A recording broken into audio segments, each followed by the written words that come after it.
Like, share, subscribe and press the bell icon for ऊंची आवाज़ India. नाजरीन, ऊंची आवाज़ इंडिया में आपका इस्तकबाल है। मैं हूं आपका मेज़बान इब्राहिम नफीस। शायर कहता है कि उसके कत्ल पे मैं जो चुप था मेरा नंबर अब आया, उसके कत्ल पे मैं जो चुप था मेरा नंबर अब आया, मेरे कत्ल पे आप जो चुप हैं अगला नंबर आपका है। तो यकीनन यही सूरत हाल आज पैदा हो गई है। आज मेरी बारी तो फिर कल कोई दूसरा निशाने पर है। लेकिन मुल्क की वो मायानाज और मारूफ तंजीम जो पॉपुलर फ्रंट ऑफ इंडिया के नाम से जानी जाती है, जिसका दावा है कि पिछड़े तबकात, कमज़ोरों के मुताल्लिक़ या फिर मज़लूमों की आवाज़ बनकर वो हमेशा शीशा पिलाई हुई दीवार की तरह खड़ी हो जाती है और फौलादी दीवार बनकर हर मामले में दिफा करती है। आज उस तंजीम के मुख्तलिफ दफातर पर ईडी के छापे मारे गए और कई बैंक अकाउंट्स को सीज़ कर लिया गया। हमारे साथ मौजूद हैं इस तंजीम के पॉपुलर फ्रंट ऑफ इंडिया के कौमी जनरल सेक्रेटरी मोहतरम अनीस अहमद भी मौजूद हैं और फिर सेक्रेटरी मोहतरम साकिब साहब भी मौजूद हैं। चलिए जानते हैं क्या मामलात हुए थे, तंजीम का दावा क्या है और इस छापेमारी के पीछे क्या मकासद कार फरमा है, किनके इशारों पर इस तरह के छापेमारी हो रही है। जानते हैं तफसीलात इस खुसूसी रिपोर्ट में। कल ईडी का एक न्यूज़ आया था, उनकी तरफ से एक स्टेटमेंट आया था कि पॉपुलर फ्रंट ऑफ इंडिया से रिलेटेड 23 बैंक अकाउंट्स को प्रोविजनली अटैच किया गया है। Popular Front of India strongly इसको कंडेम करता है। ये एक अनडेमोक्रेटिक मूव है और क्लियर मिसयूज ऑफ पावर है। Popular Front of India genuinely मानता है कि ये गवर्नमेंट जो है इस तरीके का एक हथकंडा, इस तरीके का एक स्ट्रैटेजी सिर्फ और सिर्फ लोगों को, खासकर अपोजिशंस को, एनजीओ को, एक्टिविस्ट को, ऑपोजिशन पॉलिटिकल पार्टीज को, इन सबको सप्रेस करने के लिए, इनके वॉइस सप्रेस करने के लिए गवर्नमेंट ईडी को एक टूल के जैसा यूज़ कर रहा है। नॉट जस्ट ईडी की तरह जितने भी सेंट्रल एजेंसीज हैं, सारे सेंट्रल एजेंसीज को भी जो है इस तरीके से गवर्नमेंट इस्तेमाल कर रही है। और पॉपुलर फ्रंट फर्स्ट ऑर्गेनाइजेशन नहीं है, हमारे से पहले भी बहुत लोगों के साथ ऐसा हुआ है, आगे भी होगा। इसमें थोड़े फैक्ट्स आपके सामने मैं रखना चाहता हूं। जैसा आप जानते हैं कि इन्होंने एक नंबर दिया है, फिगर्स दिया है कि पॉपुलर फ्रंट ऑफ इंडिया के बैंक अकाउंट में इतना एक पैसे डिपॉजिट हुए हैं। ऑलमोस्ट अराउंड 60 करोड़ का उन्होंने मेंशन किया है। लेकिन कन्वीनियंटली आप देखते हैं कि over the period of 13 years है, वो एक साल का नहीं है, over the period of 13 years है।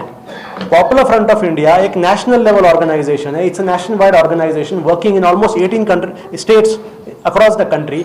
इतने बड़े ऑर्गेनाइजेशन के लिए जो अमाउंट उन्होंने मेंशन किया है दैट इज नॉर्मल।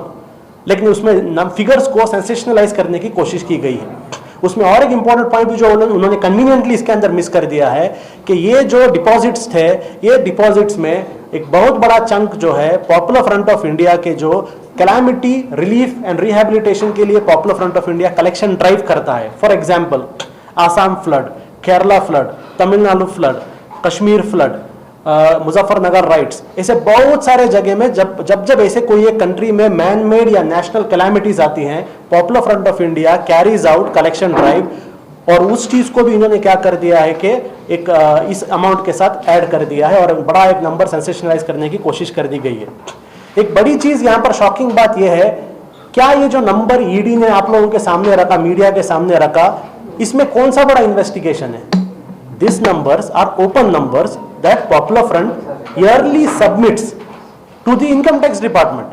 हर साल इनकम टैक्स डिपार्टमेंट में हर एक पेनी को हम लोग अकाउंट करते हैं, हम लोग इनकम टैक्स डिपार्टमेंट में जाके फाइल करते हैं अपना रिटर्न्स। तो ये कोई बड़ा ईडी के इन्वेस्टिगेशन में आने वाला नंबर्स की जरूरत नहीं है। ये सेम नंबर्स हैं जो हर साल हम इनकम टैक्स फाइल करते हैं। तो फिर भी आप देखिए इसको ऐसा बनाया जा रहा है ईडी की तरफ से कि किसी को पता नहीं था और ईडी ने आकर जो है एक बड़ा सेंसेशन लोगों के सामने रख दिया। हालांकि इनकम टैक्स के पास ये चीज popular front legally every year file कर रहा था। सेकेंडली इसके अंदर आप देखेंगे सेम स्ट्रैटेजी पॉपुलर फ्रंट के साथ ही नहीं, एमनेस्टी इंटरनेशनल के साथ भी हुआ, ग्रीन पीस के साथ भी हुआ। उनके भी अकाउंट्स हम देखते हैं फ्रीज किया जा रहा है। और इंडिया में एक ट्रेंड आप लोग देख रहे हैं कि एनी करप्ट पॉलिटिशियन जिसके पीछे बीजेपी आता है, ईडी आता है, द नेक्स्ट मोमेंट वो बीजेपी को ज्वाइन करता है। यानी ईडी को एज अ टूल इस्तेमाल किया जा रहा है, even to pressurise politicians to join BJP. A very huge list हमारे पास है, आप लोगों को, मीडिया को भी पता है कितने लोग जिनके पीछे ईडी आया था, all of a sudden BJP को जाते हैं और वॉशिंग मशीन की तरह क्लीन हो जाते हैं। समझे? बड़े बड़े लीडर्स, बड़े बड़े एमपीज, वो लोगों ने भी इस तरीके का बात ओपनली कहा है। और एक इंपॉर्टेंट पॉइंट आप देखते हैं, क्या इंडिया में बीजेपी के एमपीज पर, बीजेपी के लीडर्स पर करप्शन एलिगेशंस नहीं है? क्या ईडी बीजेपी के पीछे क्यों नहीं जाता? Why is ED not going after BJP leaders? और आप देखेंगे बीजेपी के क्रोर्स एंड क्रोर्स के करप्शन स्कैंडल्स को कन्वीनियंटली ईडी इग्नोर कर रहा है। इसमें एक पॉइंट वेरी क्लियर है कि ED is acting as a tool of the union government led by the BJP to target any voices that oppose the RSS, that oppose the Sangh Parivar or they oppose the BJP policies. There is no doubt in that. इसमें last 8 साल में numerous proofs है और even everyone in the country knows. If they think Popular Front will be intimidated, अगर वो लोग सोच रहे हैं कि Popular Front डर जाएगा ऐसे चीजों के अंदर, तो वो भी हम मैसेज देना चाहते हैं कि इस तरीके के हटकंडे से आप हमें डरा नहीं सकते, क्योंकि this is all already predicted.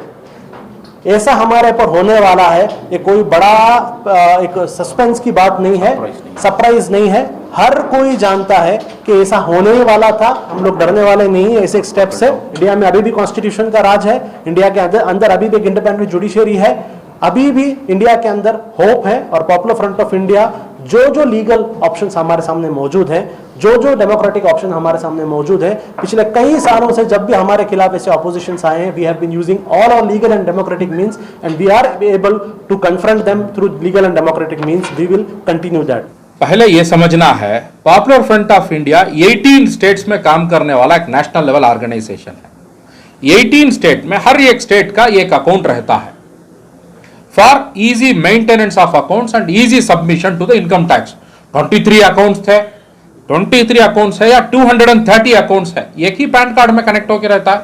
आज एक आदमी के पास 5-5 अकाउंट रहता है, एक आदमी के पास 7-7 अकाउंट रहता है, एक इंडिविजुअल के पास। तो इतनी बड़ी ऑर्गेनाइजेशन के पास 23 अकाउंट्स रहना ये कोई बहुत बड़ा एक एडवेंचर नहीं, ये कोई बहुत बड़ा हिमांगस टास्क नहीं है। दूसरा, पॉपुलर फ्रंट के अकाउंट में जो पैसा आया बोल के ये लोग जो बोल रहे हैं, over the period of 13 years इतनी बड़ी संगठन के अकाउंट में 60 करोड़ रुपया आना ये कोई बड़ी बात नहीं है, पहला।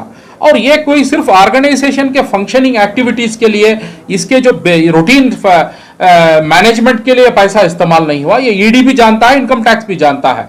Over a period of time Tamil Nadu calamity के लिए, केरला में जो कैलामिटी हुआ, जो बारिश और बाढ़ आई, और कर्नाटक में जो हुआ, असम में जो हुआ, और जो कश्मीर में जो हुआ, ये सब चीजों के लिए कलेक्ट किया गया फंड है और उधर खर्चा जो हुआ है वो भी इनकम टैक्स के साथ फाइलिंग होकर है। अब ये नंबर्स के साथ एक ऐसा बताना, पीएफआई 60 करोड़, इसमें क्या दिखता है? कल शाम से सुबह तक पीएफआई के अकाउंट में 60 करोड़ रुपया आया, ऐसा नहीं है। Over a period of 13 years आया है। Every penny is being accounted and every penny is being documented and submitted to the income tax of India. तो ये सब चीज मालूम है ईडी को, जस्ट नंबर्स के साथ सेंसेशनलाइज करके एक ड्रामा करना चाहते हैं, वही आज हो रहा है। यही ईडी 2020 में जब सीएए एजिटेशन चलता था, इनके तरफ से एक न्यूज फीड आया। क्या फीड आया? 120 करोड़ जो है पीएफआई की तरफ से आया है। अब मैं पूछना चाहता हूं, वो 120 करोड़ सच है या 60 करोड़ सच है? और इसमें यह भी बात साबित हो गया, ये दोनों में कौन सा सच है या झूठ है? मगर ईडी तो झूठ है। ईडी की जो बात है वो तो झूठ है। ईडी को ये जो मैसेज आरएसएस के तरफ से, उनके पॉलिटिकल मास्टर्स के तरफ से आता है, उसको ईडी फुलफिल करता है। तो ये तो एस्टैब्लिश हो गया है। और दूसरा बात है, पॉपुलर फ्रंट जैसे संगठन को ये पैसा, ये जो इनके जो फैसलों से बहुत बड़ा इंपैक्ट तो नहीं होने वाला है। क्यों नहीं होने वाला है? एक न्याय के संघर्ष में ये 25 करोड़ मुसलमानों का एक संगठन, इसका एक अकाउंट फ्रीज हो जाने से इसकी एक्टिविटी तो फ्रीज नहीं हो जाएगी, इनका न्याय का संघर्ष तो फ्रीज नहीं हो जाएगा। अन्याय जब होता है तो उसका न्याय और जो उसका मुतालबा वो कंटिन्यू रहता रहेगा, उसको कोई आकर फ्रीज नहीं कर सकता है। ये सब जो है आरएसएस को खुश करने के लिए, एस्टैब्लिशमेंट को खुश करने के लिए ये ईडी ऑफिसर्स कर रहे हैं। इससे कोई बड़ा फर्क तो हमारे ऊपर होने वाला नहीं है। सर ये भी जो है बताया जा रहा है ईडी की जानिब से कि popular Front of India criminal conspiracies में इन्वॉल्व है और पॉपुलर फ्रंट मुल्क भर में अनलॉफुल एक्टिविटीज करने के लिए ये पैसा मोबिलाइज करती है। इन इल्जामात में क्या सच्चाई है? इंडिया में क्रिमिनल एक्टिविटीज का मेजरमेंट आप ले लेंगे, ये सबसे बड़ा क्रिमिनल संगठन आरएसएस है। From the crime of killing the father of the nation, the idea of India को ये लोग कत्ल किए, वहां से लेकर आज तक का जो क्राइम इनका है, इसको हम ले लेंगे as a quantum of measurement.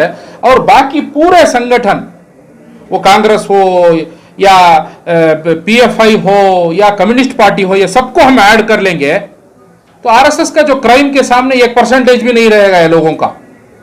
तो what crime this organisations will do, and the number of FIRs, number of cases filed and the number of actions taken against them, ये सब चीज में सब ये लोग इन्वॉल्व है। इंडिया में बड़े बड़े बम धमाके में लोग इन्वॉल्व है। So this all crimes and the criminals they themselves are controlling the system. तो क्या एक्सपेक्ट कर सकते हैं? तो ऐसे ऑर्गेनाइजेशंस के खिलाफ ये क्राइम का इल्जाम लगाना, ये जो है बेसलेस इल्जाम है। अब ये सारे अकाउंट्स को फ्रीज किया गया है, जाहिर है कोई से भी ऑर्गेनाइजेशन विदाउट फंड्स के चलेगा नहीं, अकाउंट्स के बगैर चलेगा नहीं। What's your next move? हम लीगल ऑप्शंस को एक्सप्लोर करेंगे डेफिनेटली। ये जो हालात हम पे आया है, ये हालात अब देश में सब पे आने वाला है। पीएफआई पे हालात इसलिए आया कि हमारा और आरएसएस का कोई पर्सनल मुतालबा है, पर्सनल कोई मामला नहीं है, हम उनके खिलाफ लड़ते हैं, न्याय की संघर्ष करते हैं। तो इसके वजह से ये हालात जो है हम पे आ रहा है, और ये चीजों से ही करते करते करते यहां तक आया हुआ संगठन है ये पीएफआई।